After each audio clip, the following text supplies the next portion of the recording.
आज के इस वीडियो में हम लोग पढ़ेंगे क्लास 10 प्रश्नावली 1.2 का क्वेश्चन नंबर 2।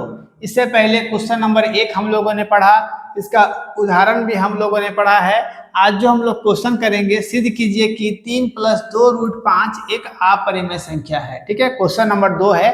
तो 3 + 2√5 एक अपरिमेय संख्या है। इसको बनाने के लिए हम सबसे पहला काम करेंगे कि जो क्वेश्चन दिया होगा उसके हम लोग उल्टा मान लेंगे, अपोजिट मान लेंगे। जैसे कि माना 3 + 2√5 एक परिमेय संख्या है, ये एक परिमेय संख्या है, हम लोग ऐसा मान लिए। ठीक है, तो जब परिमेय संख्या है तो इसको हम लोग कैसे लिखेंगे? P/Q के फॉर्म में। परिमेय संख्या को हमेशा रिप्रेजेंट करते हैं P/Q के फॉर्म में। ठीक है, जहां भी Q जो होगा आपका 0 नहीं होगा, Q 0 कभी भी नहीं हो सकता है। ठीक है, तो P/Q के फॉर्म में रिप्रेजेंट कर दिए, उसको लिख दिए, क्योंकि ये एक परिमेय संख्या है। जब हम लोग एक परिमेय संख्या माने हैं तो P/Q के फॉर्म में लिखेंगे। अब यहाँ से आपका 3 + 2√5, जहाँ Q ≠ 0, Q 0 नहीं होगा। ठीक है, अब हम करेंगे कि यहाँ से 3 जो है इसको हम लोग उल्टा करके लिखते हैं, 3 + 2√5। ठीक है, यहाँ से P/Q अगर हम इधर करके लिखते हैं शायद आपको उल्टा लगता है, इसलिए इसको हम बस इधर उधर कर दिए।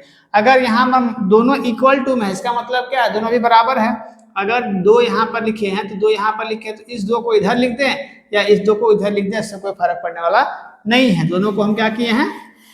बस अरेंज किए हैं। यहाँ से 3 क्या में है? प्लस में है, तो 2√5 बराबर P/Q। 2 यहाँ प्लस में है, यहाँ जाएगा तो माइनस में हो गया। ठीक है, अब हम 2 को हम कहाँ लेंगे? यहाँ पर लेंगे, तो यहाँ से क्या बचेगा? 2।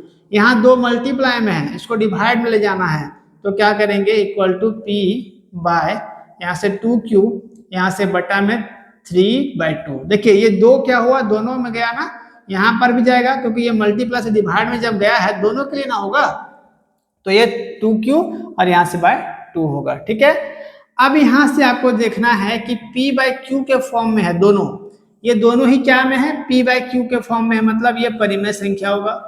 परिमेय संख्या होगा, ये क्या होगा? परिमेय संख्या।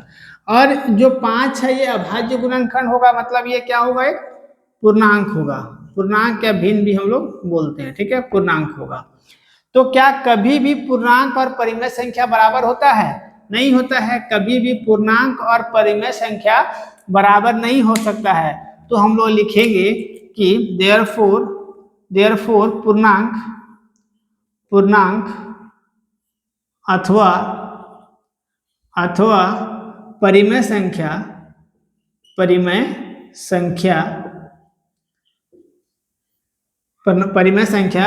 समान नहीं हो सकती। समान नहीं हो सकता है ना, समान नहीं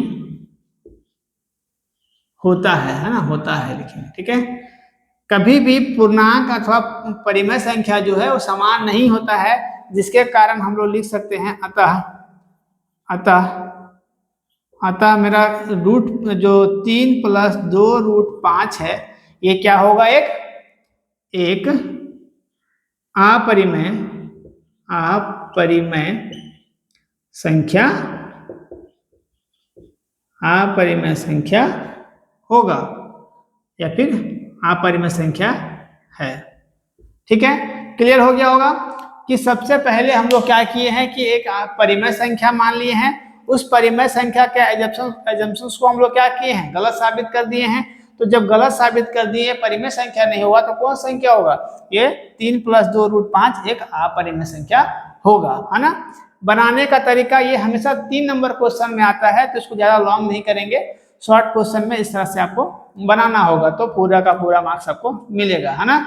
आई होप ये आपको समझ में आया होगा। इस तरह का वीडियोस मेरे चैनल पर और भी बहुत सारे अपलोड हैं और रेगुलर होते रहते हैं, इसलिए चैनल को सब्सक्राइब करके शेयर करोगे, ताकि जो मेरे अपडेट्स हैं सुबह 10 बजे सबसे पहले आप तक पहुंचेंगे और आप उस वीडियो से लाभ उठा पाओगे, अच्छे से तैयारी कर पाओगे। ठीक है, मिलते हैं अगले वीडियो में, तब तक थैंक यू, टेक केयर, जय हिंद।